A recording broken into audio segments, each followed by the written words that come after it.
Hello, I'm Leroy Garcia, and this is Blue Rain Gallery Podcast. Today in the studio we have one of my longstanding coworkers in Peter Stoessell, and one of our favorite artists in the Hispanic devotional art forms, in Victor Gustavo Goler. Welcome, both of you. Thank you. Thank you. I thought it would be a good idea to talk a little bit about the medium that you're specifically working in. What's funny, when we're walking in here, you diagnose the same problem that I have. You know, we've been at it long enough that the resales start coming back on the market, and sometimes that's the only way we can get Victor's work because he's so busy and in demand. But the same problem in the native spectrum. You know, we built big collections, and sometimes we're blessed when we get them back. Last year, we received a huge collection by one of our favorite people who passed on, in Mary Webster. And most of the Spanish devotional artists knew her and were in her collection. I think it was close to 250, 300 pieces. Yeah. And we sold a good chunk of that, but we still have a lot left. And then on top of that, we received collections from Joe Morey, and I mean, the list is growing. And there is a need for a voice in the gallery system. And I'm thinking that the Hispanic devotional artists are starting to wake up to that, because it's been so like self-direct selling for the most part. They carve all year but sell direct, or they save their stuff for Spanish market. And there hasn't been, in my perspective, a growth in a price base in a long time. I think Victor probably sets the highest prices for the most part in that medium. But I think there's a reason why, and that's because there hasn't been enough gallery focus on this beautiful art form. For many years, Blue Rain Gallery has carried Kachina dolls, and we pretty much controlled the market there for a long time, and then we got out of it, and then those collections come back in waves, and we're right back in the market where we started. And but along with that comes the devotional art, which is just as beautiful, probably even more refined. But because it hasn't been as collected, I don't know, for some reason the prices are not at the same plane. We sell Kachina dolls in the $30,000 range, regularly and often. So anyways, let's start with Victor. Victor, tell us a little bit about your history, who you are, what got you into this art form, what do you like about it, stuff of that nature. Well, I grew up here in Santa Fe in a family of art conservators and antique dealers. I went to work for them at an early age. By the time I was like 11, I was messing around in their studios. They're the ones that taught me how to carve, or at least how to use the tools. They saw pretty quickly that I was self-motivated, and that was something that I enjoyed doing. I'd go in there and, make toys for myself and boxes and things like that. And eventually I figured out that there was a history of saint making in New Mexico. They were working on a lot of old devotional art within the studio, the conservation studio. And they put me to work on these pieces, primarily because they saw that I could work with wood, and so I was carving fingers, attributes, bases, whatever was needed. And by the time I was like 17, just before I graduated high school, I decided that I would try to carve a piece. I was mainly copying some of the older ones, and I enjoyed that. And so I would maybe do a handful of pieces a year, mainly for family and friends, primarily. I went off to school to study graphic design, advertising and graphic designs, because I didn't necessarily want to be an artist, even though all through high school I freelanced. I made furniture, I carved and painted signs, I painted birds on kitchen cabinets, anything that I could to stay creative and make money at it. And so, but I went off and got a degree in advertising, and very quickly came back to Santa Fe, and I opened a small conservation studio on Canyon Road. This was around 1986. And that Christmas, I decided that I would make some little retablos and santos for some of the galleries that were giving me a lot of work and helping support me.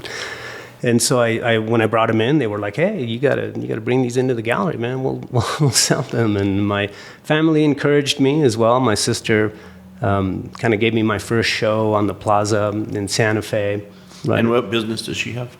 Well, she was managing Ortega's Turquoise Mesa at the time, which still exists. So it was a big jewelry, pottery, store.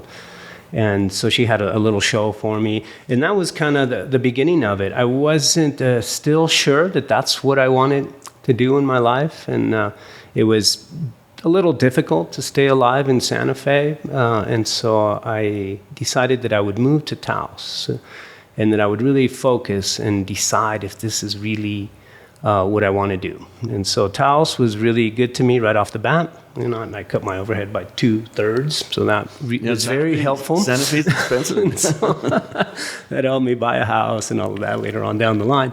But I also just really connected with the right people. And so I was, again, still involved in conservation, and I became very specialized with the older New Mexico Santos. And I worked for major collectors like Larry Frank, whose work you find at the Palace of the Governors now. I started working for a lot of the major collectors, and I still do, to this day. So I've had this parallel career. Along with that, I, really wanted to create my own personal style with my pieces. And so what I had been doing before, just as a hobby, was, like I mentioned, copying the older ones. And I wanted to create more movement and really work a lot more with design and composition of the pieces, not just produce a santo.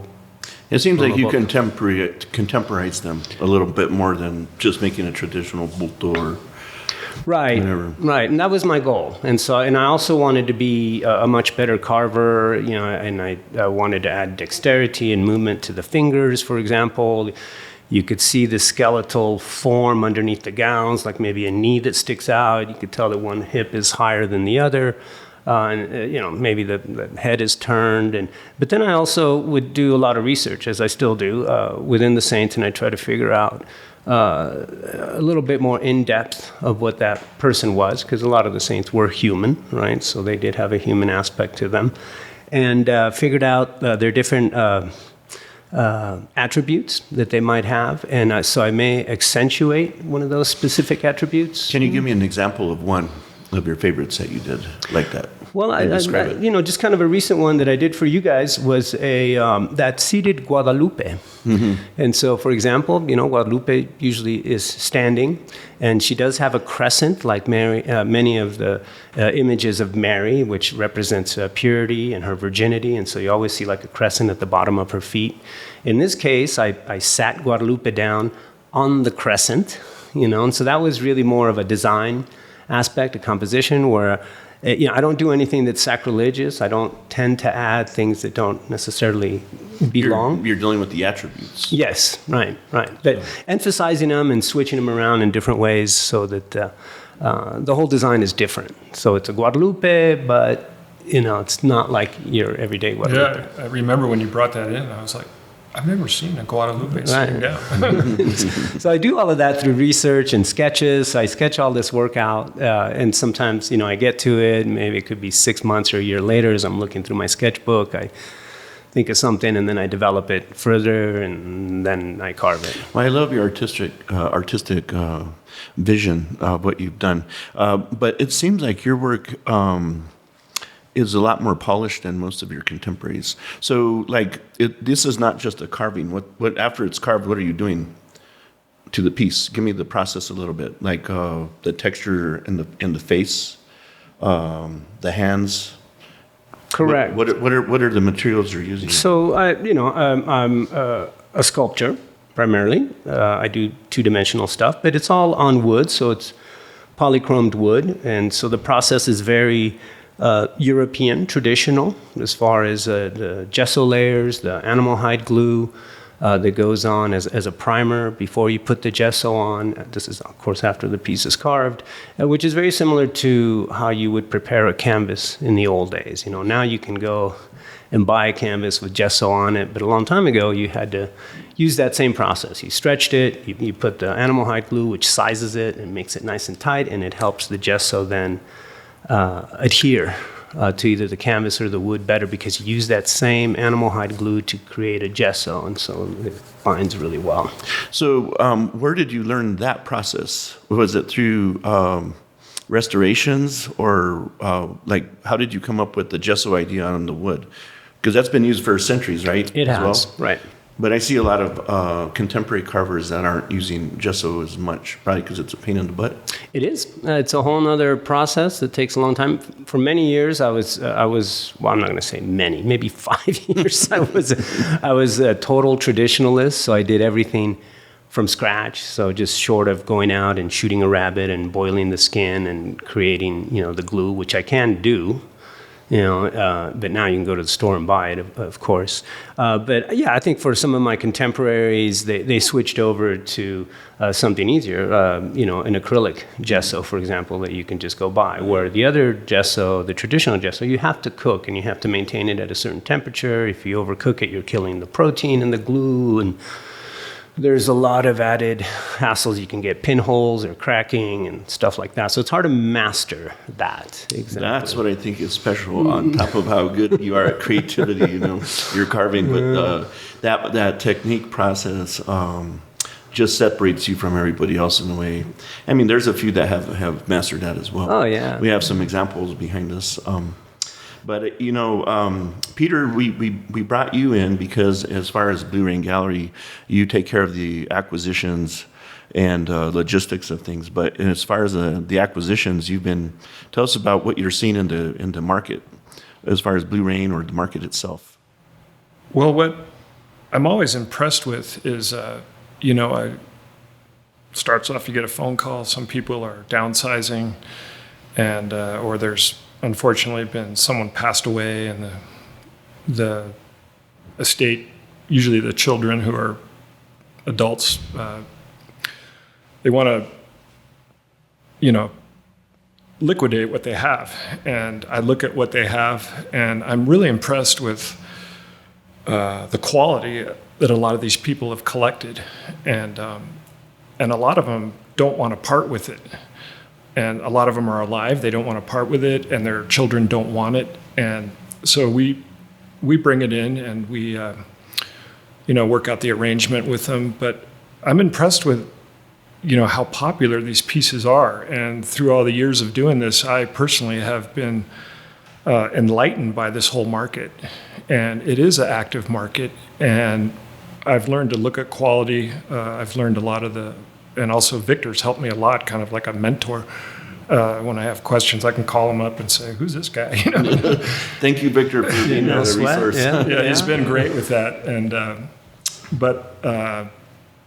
it's just a lot of fun, and it's impressive, and it's very artistic. Victor talked about his processes and that sort of thing, and we see it in a lot of these other artists too. And behind Leroy, there is a piece by Alcario Otero, who really impresses me. And we actually met him. I met him through Victor. And, there's a lot of legend santos out there, santeros and santeras. And it's just a lot of enlightening and fun work. And the quality is really impressive, the collections we get. I think the other thing that impresses me, in Victor's skill level, he's just way up there. But I think in general of the Hispanic devotional art market is the creativity. When I see like Nicholas Herrera, right? He's not the most polished guy, but he's one of the more creative guys because he can go to a junkyard and make whatever. He's incredible. And then you get to Victor, and then you have a lot of other people like Arlene Cisneros Sena. Yeah. Really a polished painter. Right. She's good. Very fine. Very much. Yeah. There's just so many artists. It's been interesting getting familiar with all the names. Yeah, Lori Garcia. Yeah, I think that's who you're thinking. That's what I was thinking of. She's really refined, but on top of that, kind of innovative with her forms and stuff. The other guy I like, who we get pieces from the collections, is sometimes there's some whimsical, fun pieces by Arthur Lopez, Oh, yeah. Mm-hmm. And I like a lot of his stuff. And there's also pieces where you see the artist's kind of life bubble up through their pieces too, and some of the challenges they've had and that sort of thing. And that's like what an artist does, Yeah. Well, when we were opening, what I was talking about, I do think that Blue Rain has been opening up more of a door for galleries to be thinking about elevating this art form higher than what it has been given as far as acclaim. And I'm looking forward to that. And I really appreciate Victor helping us through all this journey. It's been fun. I think we've been off and on for about 20 plus years, huh, or more. I think so. Yeah. It's been a fun journey. Since you guys were in Taos before Since even Taos. coming to The homeland. Yeah, So have you ever worked on any of my great-great-great-grandfather's work? Yes, this is. And who are we talking about? Miere Pacheco. Yeah, And yeah. so Bartolome, right? Bartolome Miere Pacheco. I have, but his work is hard to find. So most of the time when I have worked on conservation and restoration of his work, it's within the walls of a church. Yeah. So in this case, more recently, I think we're getting ready to work in Las Trampas. Oh, nice. And there's some of his work there. And that church was built Long time ago. between 1760 and 1776. So Do you that make was- some altars for that? So, or? historically, that's what we think. All the altars that are in there were painted by Miere Pacheco, and he really only has a couple of carvings in there. But then was later overpainted in 1860 by Jose de Gracia Gonzalez, who was from Mexico and came up to New Mexico and did a lot of restoration in some of those old churches where he overpainted, altar screens. Yeah, there's a big one of his altar screens at the Cristo Rey here in the up Canyon Road that he did in 1750. Right. Yeah. Yeah.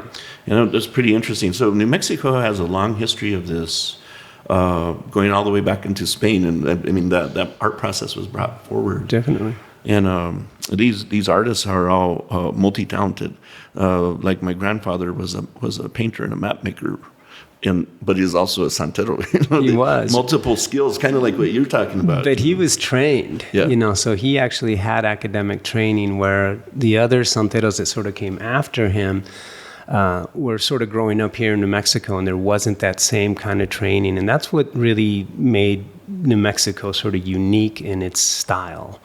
Because, some pieces have big hands or big heads, or, they're not necessarily anatomically correct. But it's something that's very definitive and is considered an American folk art. Because nowhere else in the United States do you actually find such a big history, So New Mexico's unique. Well, I think about the homeland of Taos, and there's a Salazar, right? Yes. And was it Patricio Salazar? No, it's Patrocino Varela. Varela, sorry. Is one. And most of those sculptures were easier format. They weren't exactly detailed like what you're doing today. Correct. So he came in right around the 1930s during the WPA era is when he really appeared. And he just had his own crazy style. So in this case, he didn't paint. He would take It's natural wood. just natural wood. And so, but he would use cedars or junipers. And so he would take the shape. And he wasn't always creating devotional pieces. So some of it are stories of life and things like that, greed, Where can we find the largest amount of your work in a museum? The Harwood Museum In Taos. in Taos. Yeah. Tell us about that. How did that come about? Well, one collector who collected for 26 years, starting early, like in 86, he actually went back and found pieces from earlier. I think he started collecting right around 88, right when I moved to Taos. And so he donated half of the collection. And so there's 26 years worth of my work, plus a few other pieces that they had. So I don't know, it's some 40 odd. Yeah, it's big. Pieces. Very impressive. And so not all carvings, some of it is, I've done lithographs and other things. So that was part of the Mixed in. combination of all of it. But it's the biggest sort of repertoire of my work. Can people see that online? Does the Harwood have that online? Yeah, definitely. So probably harwood.com, something like that. It's a nice collection. harwoodmuseum.com. Yeah. Or .org. So look that up to view some of Victor's history. Yeah. His journey, right? So that's pretty cool. What it doesn't have is my kind of the last, sort of 8 or 9 years where I've gone a lot more contemporary. Yeah. And so, but you can see how the work The has progression. changed, right?